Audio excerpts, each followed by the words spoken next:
Hi, I'm Michael Wyetzner, and I've been an architect in New York City for 35 years. Today I'm going to break down the architectural details of some of New York City's most popular apartment layouts. First up, the brownstone apartment.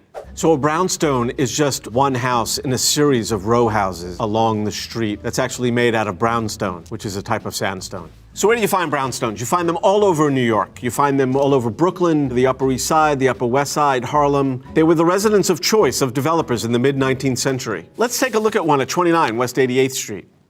Quite often, these brownstones were built as developments. That means they built multiple ones at once. You can see every other one has these arched windows at the top floor, that they were all built together. Each entrance has the same sort of treatment around it, and every other bay has a bay window. All that indicates that they were all built together as one design. So this row of brownstones has 4 floors above grade, 1 on grade, and then there's usually a cellar below that. And typically the main entrance was on what we call the parlor floor, or 1 floor above the ground level. And there's a big stoop that leads up to it. Stoop is just a Dutch word for staircase. Servants usually entered down on the ground floor, and the family entered on what was called the parlor floor. And the parlor floor is elevated just to avoid all of the horse manure that filled the streets of mid-19th century New York. So between each individual unit is what's called a party wall, and it's much easier to see from an overhead view. So one of the main characteristics of a brownstone apartment, though, is that you can only get light from the front or the back. Because of these party walls, you can't get it from the sides, unless, of course, you're the end house on the block. And as you can see, each house is set back from the rear, and it creates this whole rear yard that's over here. And here's the street. So New York City's laid out on a grid. So essentially what you have is between the avenues, you have a 200-foot block and then a 60-foot street, and then another 200-foot block and another 60 street. And so they took that 200-foot block right here, that's 200 feet, and then they took a 60-foot street. And they took that 200-foot block and they divided it in half, and they made 100-foot deep lots. And they basically divided those lots into 25-foot slivers. So that's the basic building block of a New York City block. And each one of these is 25 feet.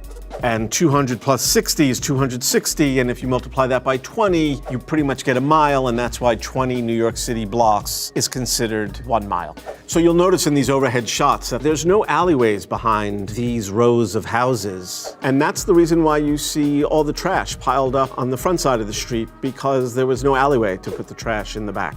So in 1811, when they laid this out, people didn't really have that much garbage. I mean, there was a privy in the backyard, and you used nearly everything. Any food that you didn't use went to the livestock, and people didn't have nearly as much as what we all have today. So it's a common sight in New York to see these mountains of garbage along the curbs every other day of the week. And it's because we don't have alleyways. Now let's look at railroad apartments and tenement buildings. So a railroad apartment is essentially just an apartment where one room leads into the next room, like in a railroad car. You go from one car to the next. As an overhead view, you have one room leading into another room. So if this was the flat like that, there'd be one room here, and another room here, another room here. So if I'm in this room, in order to get to any other room, I've got to pass through each room if I wanted to get to the back room. Where in a typical apartment, there would be a corridor on the side, and you would circulate into each room from that corridor, like that. Okay, let's take a look at one at 39 Henry Street. Okay, this is a building that was built in the late 1800s on Henry Street on the Lower East Side. My grandmother was born in this building in 1899, and the building is still there. At that time, the street would have been filled with push carts and horses and throngs of people. Now it's just cars parked. So tenement houses were built for the lower classes, mainly for immigrant groups. So imagine in these earliest apartments having a family living in each one of these rooms. It would be very crowded, and there'd be absolutely no privacy. At a grander level, that's called enfilade, and you could see that in famous museums where you go from one gallery to the next gallery without going out into a corridor. But here, at a much smaller scale, it's how the apartments were set up, and usually there were just like 3 rooms. There was a bedroom, a kitchen, and maybe there was another room between them. Quite often it was just 2 rooms. So originally when these were built, a lot of these rooms didn't have any light and air. So light and air means natural light and operable windows to let fresh air into the rooms. A lot of these apartments had rooms with no windows at all and were inhabited by multiple families. And so obviously they were breeding grounds for disease. But at the time, there were no laws about that. It wasn't until about 1901 that New York City passed a law that said you must include air in these rooms. And so they created what's called these air shafts. And if we look at an overhead shot, you could see right here that these air shafts were then included, and they're very narrow. So the air shafts added light and air to a lot of these apartments, but at the same time, they also created other problems because trash would pile up in them and stagnant water would be there, and it would create a whole other source for disease. But by inserting these air shafts, you created what's called a dumbbell plan because the shape that was left was sort of shaped like a dumbbell. So early on, an entire family of 6 or 8 people would live just in one room. And there was a famous book by Jacob Riis called How the Other Half Lives. So people's eyes were open to the sort of squalor that people were living in, and that was what prompted change. And when these apartments were built, there was no plumbing, so there were still outhouses in the backyard. And when that law was passed for the air shaft, they also insisted that you had to have a toilet in each building, and no more than 20 people could share that toilet, which is quite astounding today. A lot of these apartments, people wonder why were there bathtubs in the kitchen? And there were bathtubs in the kitchen because there was no other place to put them. The apartments were so small, they didn't have room for a proper bathroom. And so the kitchen, if it had any plumbing, already had a sink. And so it made sense that that's where the bathtub would go, next to the existing plumbing. Even today, a lot of those apartments still have that weird arrangement of plumbing. And you could see bathtubs still in some kitchens. People did all sorts of elaborate things with these bathtubs. They had these coverings so that it became more counter space, and then they would take that covering off and use it as a bathtub. So as time wore on, starting in the 1930s, conditions were so deplorable in these tenements that a new paradigm was invented, and the idea was to create these new housing projects that were built around courtyards that were filled with light and air. And the intention was to provide much healthier living for the working class people of New York City. So a lot of these tenements were just knocked down, and they built these housing projects. Today, housing projects have this terrible reputation, but that's because all the funding for them has been systematically cut off, and so they've been starved, and they have no money for basic repairs, and because of that, they deteriorate and fall apart, and people are left living in conditions that were almost as bad as the tenement apartments that they were made to replace. So railroad apartments still exist, but quite often today, the bathrooms have been added to them. But because you have to walk from one room to another, privacy is really compromised. Next, the Classic 6 layout. So where do you find the Classic 6? Typically, they're found on the Upper West Side or the Upper East Side of Manhattan. They're called Classic 6s because typically they were 6 rooms. Let's look at one building called the Dartmouth at 509 Cathedral Parkway in Manhattan. We're just going to talk about this apartment here on the left. This one's actually a Classic 7, which is another typical kind of apartment. And as you can see, there's a main living room or a parlor, a separate and distinct dining room, a kitchen. Here it's 3 bedrooms and then a maid's room. And that's what makes the 7. Or you subtract one of those bedrooms and it becomes a Classic 6. You should note, though, that the kitchens are actually much smaller in these apartments originally, and that's because really only the maid used the kitchen. Most families in this station had servants, and the maid had their own room, and they were live-in, and they cooked the meals for them. The other thing you should note is the maid had her own bathroom, and then there was one bathroom shared by the rest of the family. And the other thing you should note is that they typically had very little closet space. And that's because when most of these were built, which I would say is in the 1920s, some were built a little before, some were built a little after, but the 1920s were the heyday of this type of apartment. People just had a lot less. They didn't have huge wardrobes, and they didn't have a lot of possessions, and so subsequently they didn't need nearly as much storage space. So what was really nice about these apartments is quite often they had a really gracious foyer, and then there was a corridor that led to all the rooms. Unlike a railroad apartment where you'd go from room to room to room, here you'd step out into a beautifully detailed corridor and go from room to room in your own apartment. A lot of these buildings were built before current zoning laws, where today windows facing one another like this would have to be 30 feet apart. Here it appears it's less than 20, which makes the rooms down at the end of these courtyards somewhat dark, especially if you're on a lower floor. But again, today it would be much wider and they'd be much brighter. So what prompted these buildings actually, or what helped prompt these buildings, was the invention of the elevator. So all of a sudden it became worthwhile to build multi-unit apartment buildings on 10 or 12 stories high. And without the elevator, they couldn't have done that. Before that, the highest you could go was 6 stories with a walk up. And now, once the elevator was invented, you could go up as high as you need to be, but typically they built 10 to 15 stories. I mean, this was a new style of living that sort of the Dakota helped bring about, and elevators were part of that new style, and that technology was instrumental in creating this new style of living. So here's a view of the exterior of the Dartmouth, and you could see that narrow courtyard that we were talking about before, and how those windows would be kind of dark because of the shadow. The other thing you might want to notice is that the air conditioning units, which is also a ubiquitous thing in New York City apartment living, because these apartments were so old, there was no air conditioning yet. And so in a modern apartment now, there's usually a unit under your window, like in a hotel, where you could heat and cool from the same unit.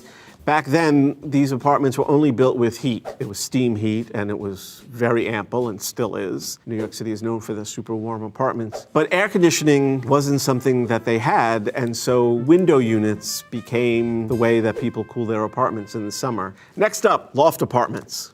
So loft apartments really started in Soho, which means south of Houston Street in Manhattan. So essentially, loft apartments are just wide open spaces with really big windows. Originally, all these loft apartments were actually manufacturing spaces. As manufacturing moved out of Manhattan, these spaces were empty, and landlords didn't know what to do with them. And artists started moving in because they were like, hey, these spaces are great for making art. They're big, they're filled with light. What could be better? They're rough. I don't have to worry about keeping it clean. And so landlords were happy to have the artists come in and move in because they were at least collecting some rent on what was before just vacant and empty spaces. A lot of them were done in these beautiful old cast iron buildings which were built in the late 1800s. Cast iron was a new technology at the time, and it allowed you to make these really big windows. You could see the technology had changed, and now we have big sheets of glass, and it created these beautiful light-filled spaces. So here's a great example of one of these lofts. This is a building that was owned by the famous artist and critic Donald Judd. And you could see it's a cast iron building with these really nice big windows letting light into all these floors. So these artists moved into these spaces because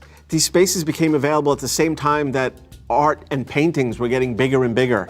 No longer were people just doing easel paintings. Now they were doing these big wall paintings, and these spaces were perfect for that. And so these artists started fixing all these spaces up and putting in plumbing and putting in heating. Eventually, they lobbied Albany to change the laws to allow people to live in these areas that were originally zoned for manufacturing. And you actually had to register with the state as an artist in residence to be able to live there. And then they would actually have a sign out front that said AIR, which meant artist in residence. And so the firemen would know that people were actually living there in case there was a fire in the building. All these artists made all these great living spaces, and then all these galleries moved in to show the art that these artists were creating, and it became this great, vibrant arts community. But then, as soon as that happened, people with much greater wealth started to move in and buy these lofts because they were such great spaces to live in. And eventually that pushed all the artists out, and they could no longer afford to live in these spaces, and the whole neighborhood changed almost overnight. All those galleries just got up and moved in the early 90s and went to Chelsea. And so what's left in Soho now is just a lot of really wealthy people and very fancy shops instead of the galleries and bookstores that used to be on all the streets there. So the exteriors are still intact, and they still are beautiful, filled with all these cast iron and industrial looking buildings, but what happens inside them is now completely different. Currently, the city is talking about rezoning yet again Soho to allow more inclusive, affordable housing and new buildings. And the people who live there are against it for a variety of reasons. One being they don't want to destroy the beautiful historic character of the neighborhood. But the other, and a more cynical reason, is I think people are afraid that their real estate values will go down. Studio apartments. So what do people think of when you say studio apartment today? Well, usually it just means a one-room apartment. They used to be called efficiency apartments. But it's just one room, and the kitchen is sort of attached to that room. It's rarely even separate. Obviously there's a bathroom, but it's just your bedroom, your living room, and your dining room all in one. And if you need to live alone, it's probably the least expensive way to live. So what I love about the term studios is that it originally came from super rich artists who came from really wealthy families in the late 1800s who built these studio apartments for them, but in fact they were multi-room, double height, really posh, beautiful spaces. But they call them studios because it was like an art studio and you were intended to make art in them. Let's take a look at one of the most famous studios, Hotel des Artistes. This is located just off Central Park West on Manhattan's west side. So even before lofts, these were the original residences that were built for artists in New York City. What's interesting about Hotel des Artistes, it was built by a group of artists who had gotten together and built this 20-story building with this sort of Gothic feel to it, as you can see here in this image with the pointed arches. And what they did was they dedicated 10 floors to studios for making art and another 10 for just typical apartments. And yet, even as beautiful as these are, they still have the ubiquitous window air conditioning units. And so you could see in this photograph the double height windows that the double height studios are in. And these are fantastic spaces. And there's a number of examples of these. There's one on West 77th, there's others on West 67th. And these were beautiful apartments intended for people from really wealthy families who had an interest in art. And then over time, the real estate industry took that term, because it had this certain romantic flavor to it, and applied it to one-room apartments because it had this very bohemian feel that the one-room studio that artists inhabited could be similar. But the one-room studios that the real estate industry were describing were actually in much more modern buildings that had much lower ceilings. They were just a single room of just a few hundred square feet. They weren't anything compared to the original studio apartments that were built in New York City. So today, studio apartments aren't nearly as grand as what they started out as, but they're still a very efficient way to live. So there you go. Those are some of the most popular apartment types in New York City and how they came to be and how they shaped the way we live today.